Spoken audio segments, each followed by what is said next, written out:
కూలీ చేస్తేనే పూట గడిచే పరిస్థితి. అలాంటి కుటుంబంలో పుట్టిన చిన్నారులకు చదువంటే తలకు మించిన భారమే. అయితే తల్లికి వందనం ఆ కుటుంబాన్ని సంపూర్ణంగా ఆదుకుంది. ఒకే కుటుంబానికి 78,000 మంజూరైంది. రెక్కాడితే కాని డొక్కాడని కుటుంబం అది.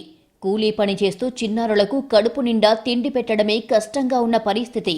అలాంటి కుటుంబంలో చిన్నారులకు చదువంటే మాటలు కాదు, కానీ ఎలాగో అలా నానా తంటాలు పడి వారికి చదువు చెప్పించాలని ఆ తండ్రి ప్రయత్నిస్తున్నాడు.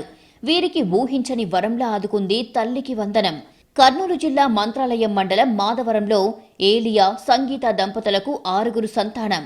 అబ్బాయి కోసం ఎదురు చూస్తూ 5 మంది ఆడపిల్లలకు జన్మనిచ్చారా దంపతులు.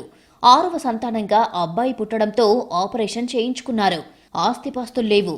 గంపెడు పిల్లలతో కూలీ పని చేస్తూ కుటుంబాన్ని పోషిస్తున్నారు. 6 సంతానమైన కూలీ పని చేస్తూనే పిల్లలను చదివిస్తున్నారు.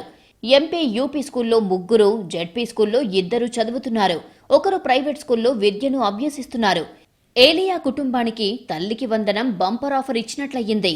వైసీపీ హయాంలో అమ్మ ఒడి పథకం అమలుతో ఒక విద్యార్థికి 13,000 మంజూరు కావడంతో కొంత ఊరట కలిగింది.